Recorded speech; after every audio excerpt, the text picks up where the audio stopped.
Presidente, Sr. Ministro, Sr. Secretário de Estado, Sr. Diretor-Geral. Sr. Ministro, esta reunião tem grande importância, nós atribuímos grande importância a esta reunião porque todos estamos interessados em que o processo eleitoral decorra bem. Nesta matéria, quanto pior, pior, e pior para todos. E eu compartilhei com o Sr. Ministro, aqui quando das últimas eleições presidenciais, aqui nesta Comissão, creio que o Sr. Ministro era membro desta Comissão nessa altura, se não era líder parlamentar, não estou certo, mas tenho a ideia de ter compartilhado consigo aqui agruras depois das últimas eleições presidenciais em que as coisas correram muito mal.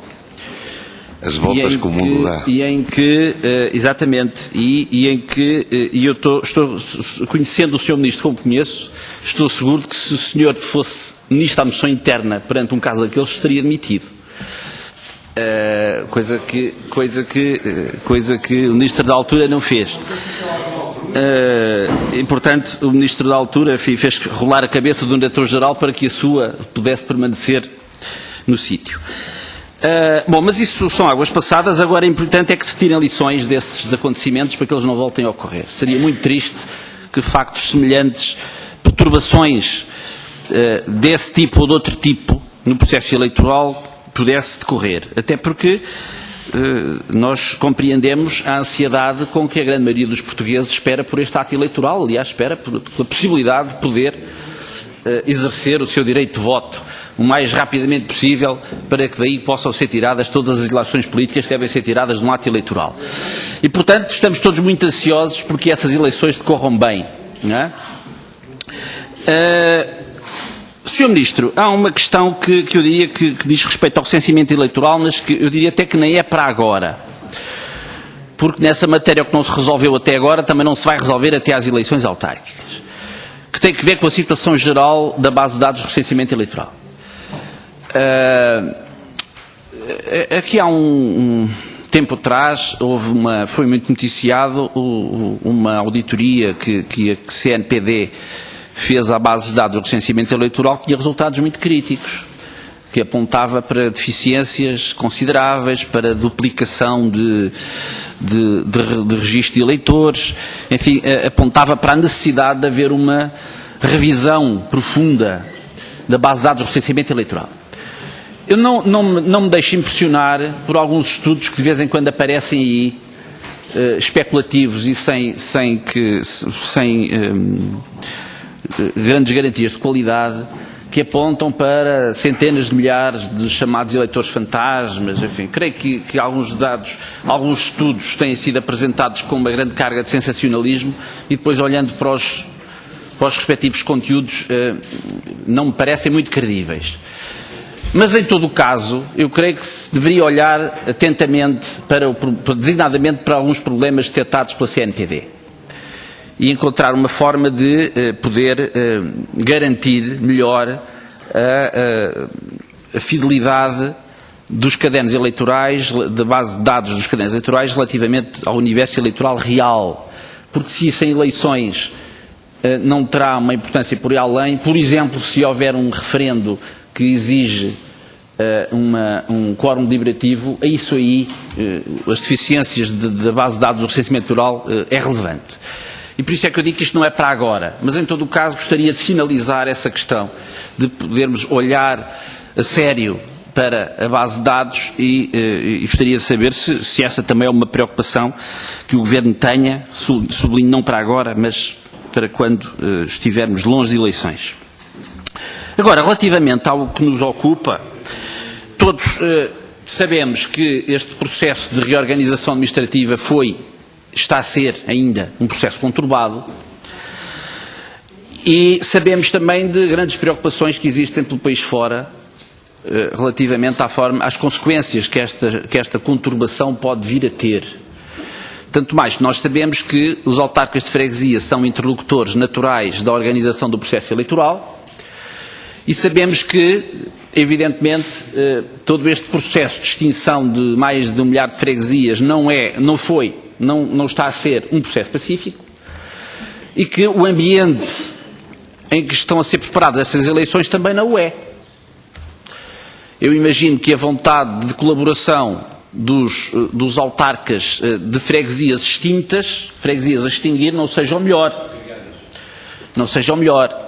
E se este é um processo que é conturbado e que suscita grandes descontentamentos no plano nacional, relativamente ao poder político, ao governo que tomou esta decisão de extinguir freguesias, no plano local também não o é. Também não o é.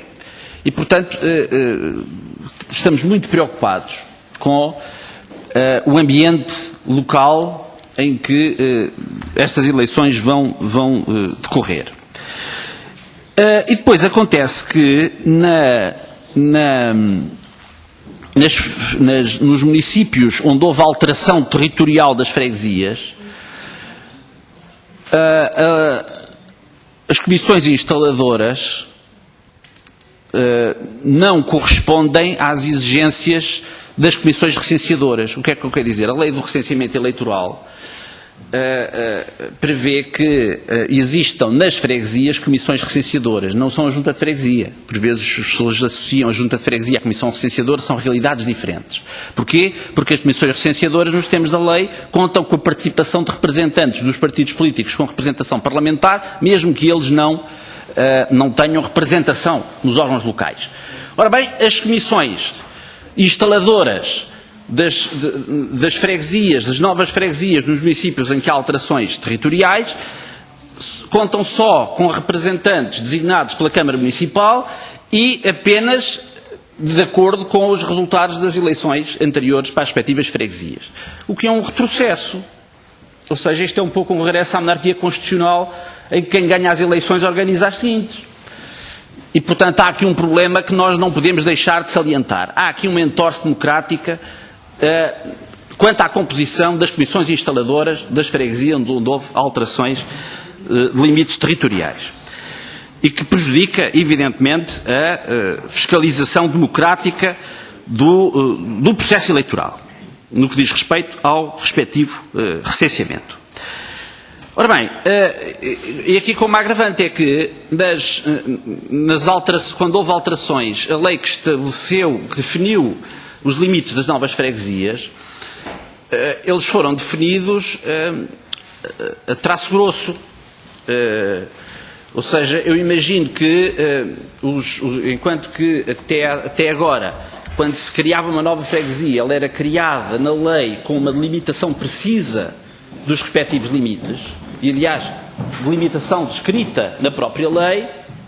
Isto agora foi feito com os mapas anexos, onde por cima do traço que está feito há muitas residências e, portanto, haverá muitos milhares de cidadãos, designadamente na Amadora, um exemplo que é dado, porque há as alterações, as freguesias que existiam há freguesias novas, portanto aquilo é uma reinvenção total do mapa concelhio, e há muitos eleitores que não fazem a mínima ideia a que freguesia que vão pertencer, ou que já pertencem, não fazem a mínima ideia. Ora bem, e há uma questão que é de saber para já quem é que, depois com aquela definição a traço grosso, feita, como costuma dizer, a olhómetro, quem é que agora vai definir exatamente que o edifício situado no número 52 da Rua Cândido dos Reis, na Amadora, que freguesia é que pertence? Isso não foi definido por ninguém e, portanto, importa saber quem é que está a tratar disso. Se já tratou, embora, de facto, o título de legitimidade naturalmente não tem. Foi um problema que foi criado pela forma deficiente como esta lei foi aprovada, mas isso agora, evidentemente, tem que ser resolvido e importa que seja resolvido da melhor maneira possível, embora aqui, de facto, existe este problema. Há muitos milhares de cidadãos que não fazem hoje ideia nenhuma em que freguesia que estão, nem sabem com critério é que vão ser colocados na freguesia A ou na freguesia B. E, portanto, isso aí é especialmente exigente relativamente à tal campanha de informação e antes disso, ainda haver uma limitação rigorosa de facto territorial de cada freguesia.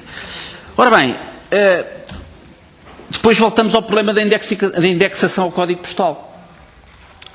Nós lembramos que esse foi um dos problemas que surgiu quando das eleições presidenciais, porque não havia coincidência entre o critério seguido pelos CTT na definição dos códigos postais e a delimitação territorial administrativa. Ou seja, não havia coincidência. E, portanto, houve cidadãos que, por via do código postal, eram colocados a votar numa freguesia onde não residiam. Não é? E, portanto, permitimos que fossem os Correios a definir a organização administrativa do país. Ora bem, o Governo, pelos vistos, insiste na utilização do código postal, segundo disse o Sr. Secretário de Estado, com alguma garantia de que haja uma uniformidade, agora eu creio que a uniformidade tem que ser total, porque se a uniformidade não for total, já temos aí um problema, em que, mais uma vez, os critérios do CTT prevalecem sobre os critérios do legislador na delimitação territorial das autarquias.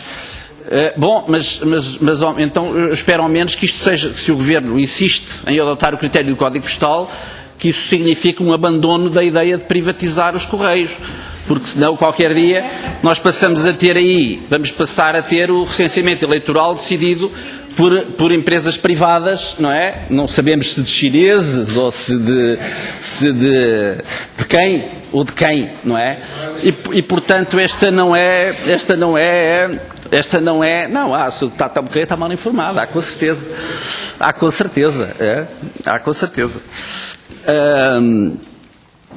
Ora bem, e portanto esse é um problema. Eu creio que este critério, ou seja, de guiarmos o recenseamento eleitoral pelo Código Postal, não é, manifestamente, do meu ponto de vista, um bom critério. Não é, mesmo sendo o CTT uma empresa pública, e muito menos se o Serviço Público de Correios for privatizado, porque aí passa a ser uma empresa privada a definir o recenseamento eleitoral. E, portanto, Sr. Ministro e Sr. Secretário de Estado, temos aqui um conjunto de preocupações sobre as quais gostaríamos de também conhecer a posição do Governo. Já agora, um último problema. Eu creio que o Sr. Secretário de Estado já se referiu aí ao cronograma do procedimento. O mais exigente, quer-me parecer, é a exigência que a lei eleitoral faz de que o número de mandatos esteja definido até 120 dias antes. 120 dias antes já não falta muito tempo. Portanto, pelos prazos que inicialmente o Sr. Secretário de Estado referiu, fiquei com algum receio de que fosse muito difícil cumprir este requisito dos 120, da definição do número de mandatos até 120 dias antes do final do mandato. Gostaria que o Sr. Secretário de Estado precisasse se este prazo está a ser devidamente tido em conta.